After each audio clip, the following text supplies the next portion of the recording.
way to travel is by air, and a great place to leave from is MBS International Airport. And we're going to talk about that this morning with its managing director, and he is James Kanders. Good morning. Good morning, Art. Good to see you again. It's good to see you, too. So what kind of a year was 2025 for MBS?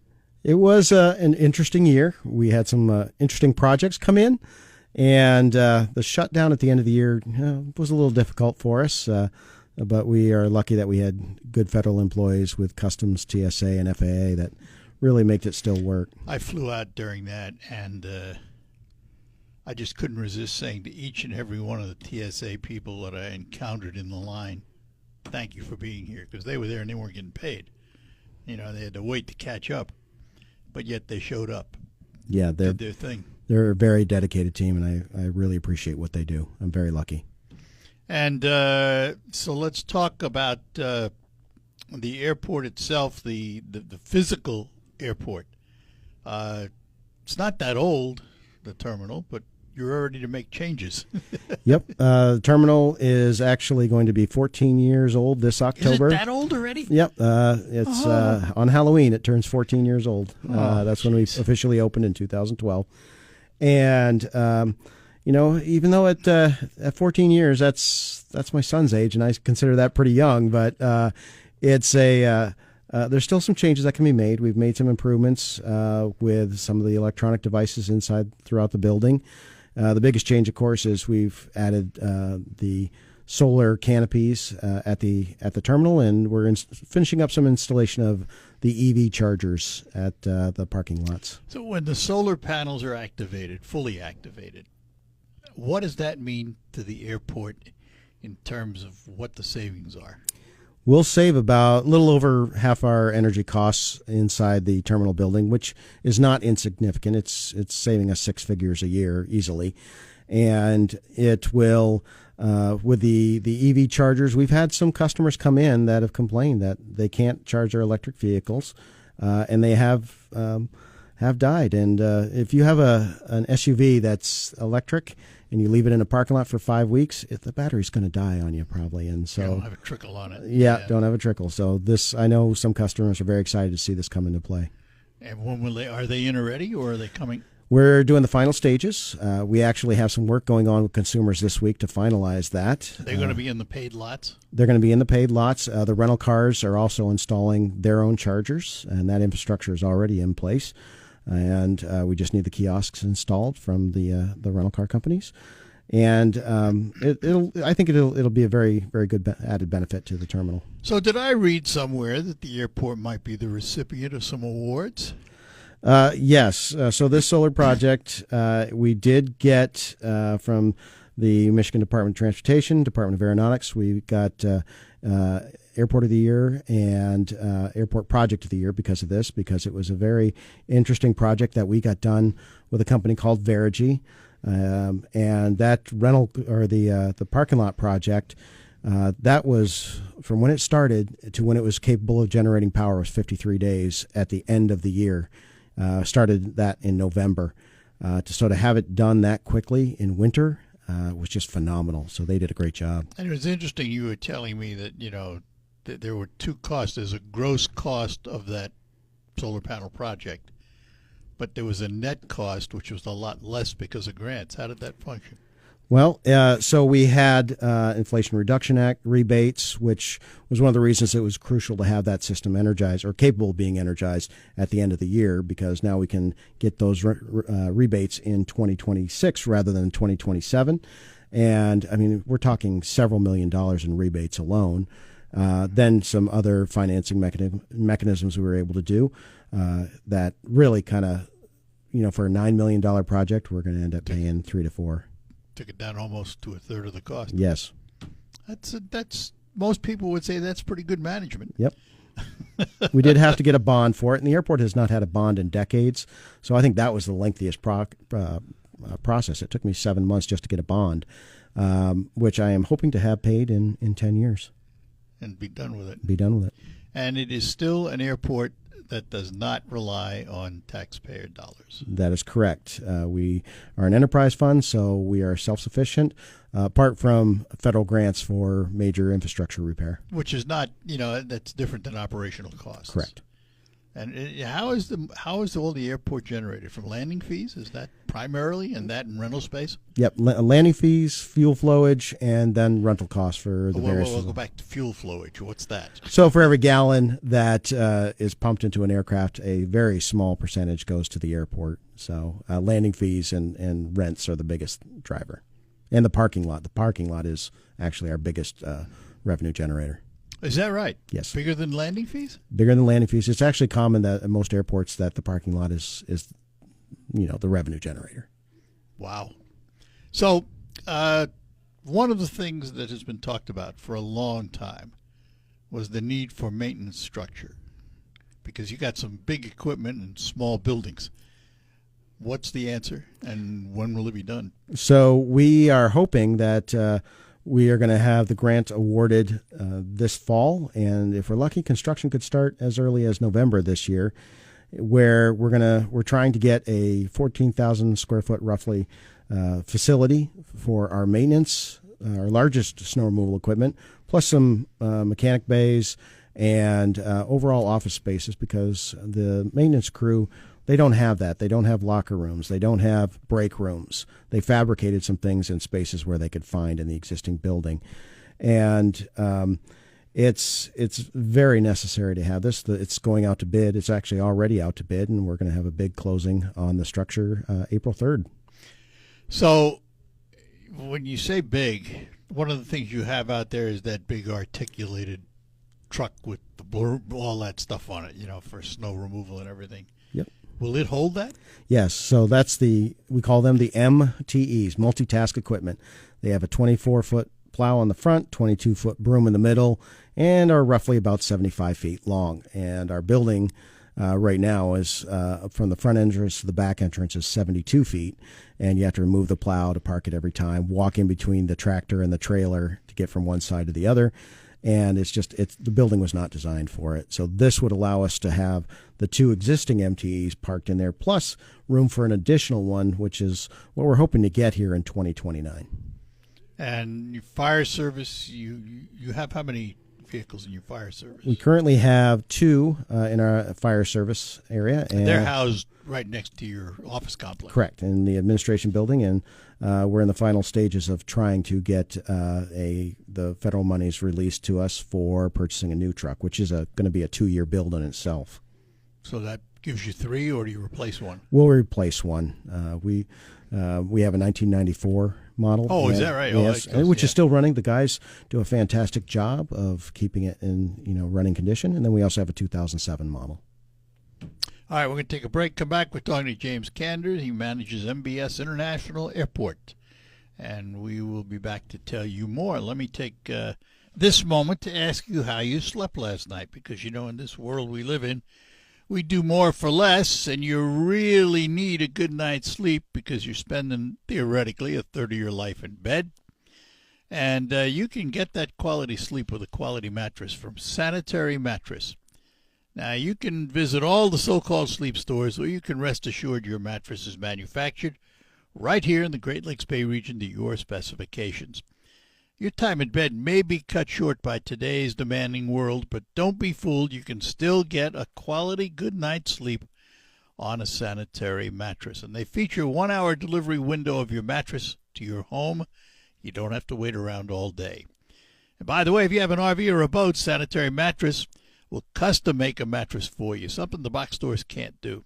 Visit the Sanitary Mattress Factory and Showroom at 5343 Janes Road in Saginaw, just east of the Harry Brown Airport. Visit them online at sanitarymattress.com or call them at 989-753-1757.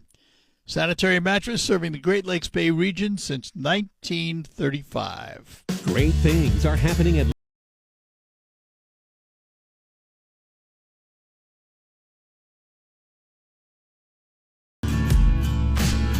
Well, back with you on the Art Lewis Show, talking to James Kanders. He manages MBS International Airport.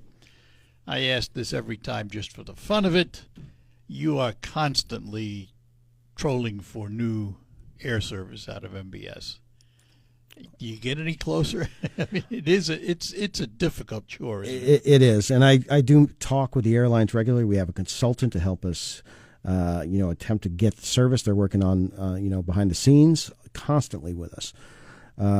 Florida, when are we getting Florida? That's a very big question, and to be honest, Allegiant is a tough sell with everything going on at Flint. They've expanded their operations to a point that I don't think Allegiant would be a. Well, they were also here already. Yeah, they were here, and it didn't quite work out for them. But there are companies like Breeze that are in Lansing that would be a very good fit for us. We have a large amount of our traffic that goes down to Florida, direct out of MBS.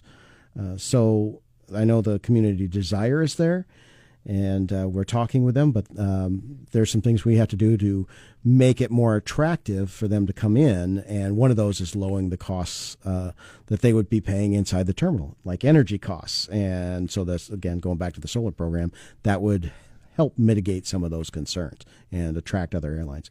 And then we have other what we call mainline airlines that we talk to try and get in here constantly as well. Do you have spare counter space to set up another airline? We do. We have enough counter space for one more airline without making additions to the terminal. And so we're trying to be very strategic when we go to talk to airlines. We cast a wide net, but I would say there's two or three that we are really focused on trying to get in here at MBS. And you're not looking for airlines to fly to Chicago and Detroit. You already got that. We already get that. You're looking for direct connections elsewhere. Direct connections elsewhere, but I mean, we still talk to United and Delta. Well, no, absolutely. Yeah, because we have ideas for expanding their service. Minneapolis, St. Paul, we'd love to get it back, but it's been a very clear answer that it's going to be some time before we see that come back into MBS, unfortunately. But in terms of Florida, what does Breeze fly? They fly in Airbuses, or they? Yeah, I think they're A220s, I believe, is what they are. It is an Airbus, but it's a larger regional jet, is what it is, and they would have a direct flight down to Florida and can meet that fine. In fact, that's where they'd be most interested in going to if we could get them into here. But that's seasonal, isn't it? Yeah, you'd have to start maybe 2 flights a week coming in and out of here. So. If I being honest, I'd rather have another mainline service coming in operating 5 days a week, 7 days a week. But you'll take what you can get. Yeah, I would take what I can get at this point. That's pretty much what I thought. That's what I thought. In terms of, I want to just go back to the parking lot for a minute, because you changed suppliers of how the lot operates. What was the difference, and how is it done? So before we had we had to go to an automated service, a cashless service several years ago, and we went with a system that didn't work out very well. It was only in place a year and a half, where we said, okay, we can't use this, and it wasn't the right system for what we needed. The company was a good company, but they gave us another proposal for a different system, and we decided to go with another company that had a different system that seemed to be a little bit more reliable in what we were looking for. Went back to printing out the tickets and having a person on site at least 5 days a week to assist during the busiest times. So when you pull into one of the lots, you now pull a ticket out of the machine before the gate goes up, and then you go in. Correct. And then you feed that ticket when you leave, and that determines the cost? Correct. And you need a credit card?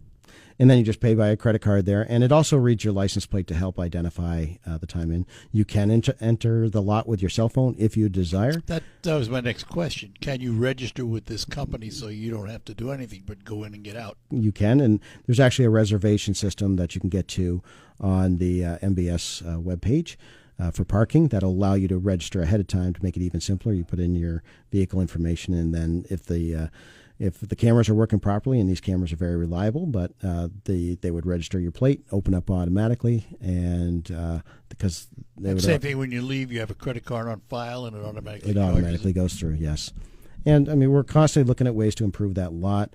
The first 30 minutes are free right now, and that's a little higher than others.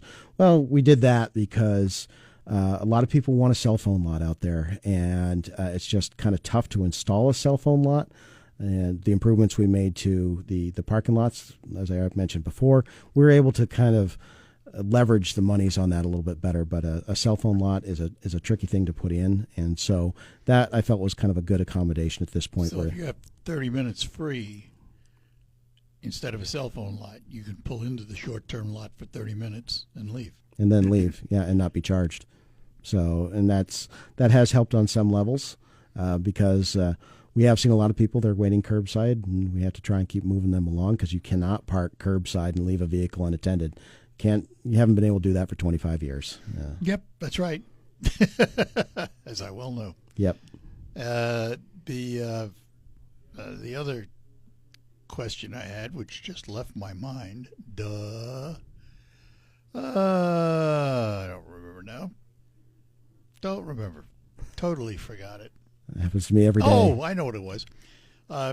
TSA was going to put in some new equipment, weren't they? They did last October. Yep. Tell us about it. What is it? Well, right now it is a second checkpoint lane, so that gave us the ability to have actually a little bit more of a true pre-check.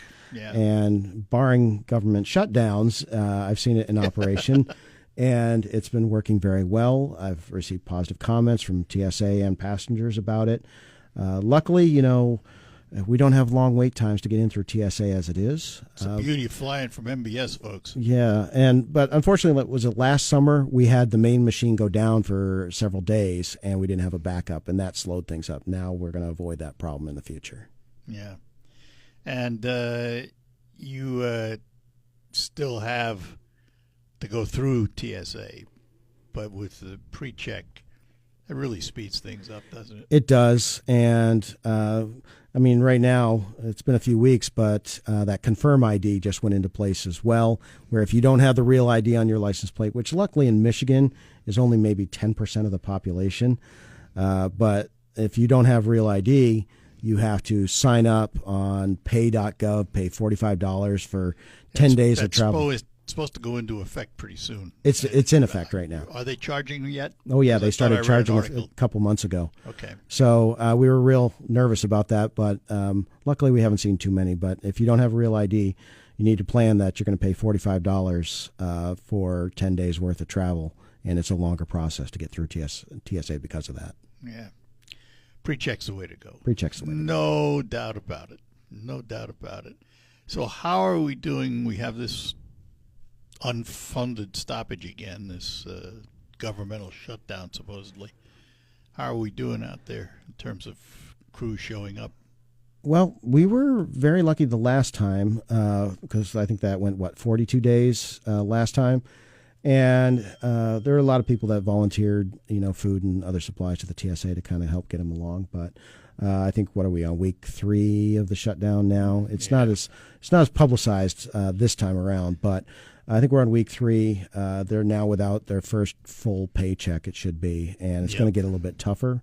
But as I stated earlier, I've got great TSA staff out at the airport. I'm very lucky. They're dedicated. They're good staff, and they generally show up to work.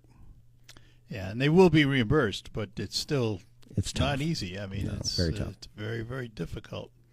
And they're the ones to made to suffer, and they're not even the object of the shutdown. Nope. That's the real raw thing about it. Is it's they're the casualties of political stuff. Yeah. I'll leave it there.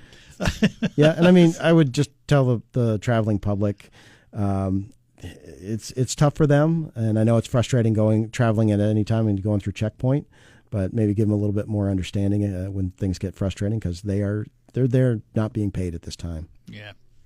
Well, I told you I traveled the last shutdown. I traveled, and in all the airports I was in, to each and every one of them that served me, I thanked them for being there, and they appreciated it. Yeah. They appreciated it because they weren't getting paid. All right, we'll take a quick break. Be back with James Kanders. He manages MBS International Airport. Hi, I'm Stan. And we're back with you, with me, James Kanders, who manages MBS International Airport. And you are becoming an event destination. A couple of things going on. One, Children's Grief Center Tell us about that. That's where we get to go out on the runway. Yep. So that is the Grit Your Grief 5K on the runway, and that's going to be on May 16th this year. It's that third Saturday in May. And we've been talking loosely with the Children's Grief Center here over the past few months, but Chris Sabrin, he and I are getting together this Thursday to start some more of the official planning. But I already know he's well underway to get things ready for that Saturday in May. You probably won't change it much because it seems to have flowed fairly well. Yep. It has. It's been worked out. I mean, it'll be some small things. I'm trying to get some airplanes to fly in, and so you get some more visual, appeal coming in that day. And we are going to have one bit of taxiway reconstruction that's starting in May, but I'm going to have them try and keep that away. So if Chris is listening right now, he won't worry about Might that. have a slightly different route. Yeah, no, it'll be the same route, but I'm hoping to stave off some of the construction on that section until after that weekend. What are you doing on those? New lightings, or is it a rebuild? It's going to be a rebuild, new lighting, new air traffic control lighting system, we'll have it'll all be controlled by computer. It's on the old diodes and old switches now, but it'll be a touch display screen controlling the airfield lighting, which is a lot better. And let's talk just for a minute about the tower, because I know you've talked about needing a new tower out there. Mm-hmm. What's the reality? So the tower the FAA, they're really trying to improve the overall air traffic system, and so there's about 50 towers in the country that need to be replaced, and we're on the list for maybe one of them. Our tower was built in the 1960s, and it's 60 years old this year, I believe, and it really needs to be updated. The average age of traffic control towers in the country is around 40, so we're 60 years old. Although there have been equipment upgrades, I would assume. Yes, if we're not operating, 60-year-old equipment. No, we're not using 60-year-old equipment. They're having some upgrades, but with the advent of online services and everything, that building was never really designed for it, and so they're looking at the FAA is looking to try and get new tower there, which would be at a different height, newer facilities, better visibility of all the points on the airport. I have to ask, in this day and age, with all of the visual technology there is out there, do we still need a tower elevated a couple hundred feet, as opposed to sitting in a room someplace with a myriad of screens that you see the same stuff? There's actually a term for it. I don't know if it's remote tower, but I was actually talking that is a possibility out there, and I've asked that question. Are we going to now be having air traffic control done by someone in their home office? And it could be with virtual reality, quite honest. The virtual reality is very good for the tower design itself and location sighting.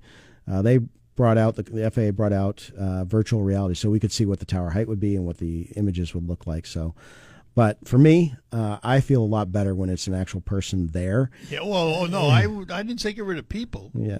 Just put them in a different place. Instead of looking out of the glass at the field, you're sitting in a room looking at the screens. Even with that, I'm more comfortable if I got someone who could look down and see the aircraft on the ramp rather than in reality versus the virtual world. Yeah, because that is the advantage of being able to see all of the runway and taxiway space from the tower, isn't it? Yes, it is. Yeah, nothing like people. Mm-hmm. All right, there's the other thing, and I go back to this. You've become this entertainment center. The Walleye Festival is coming up, and all of a sudden you become a part of it. Yes, and full disclosure, I am a Freeland Lion, so I'm involved with the Freeland Lions, and I volunteer with them.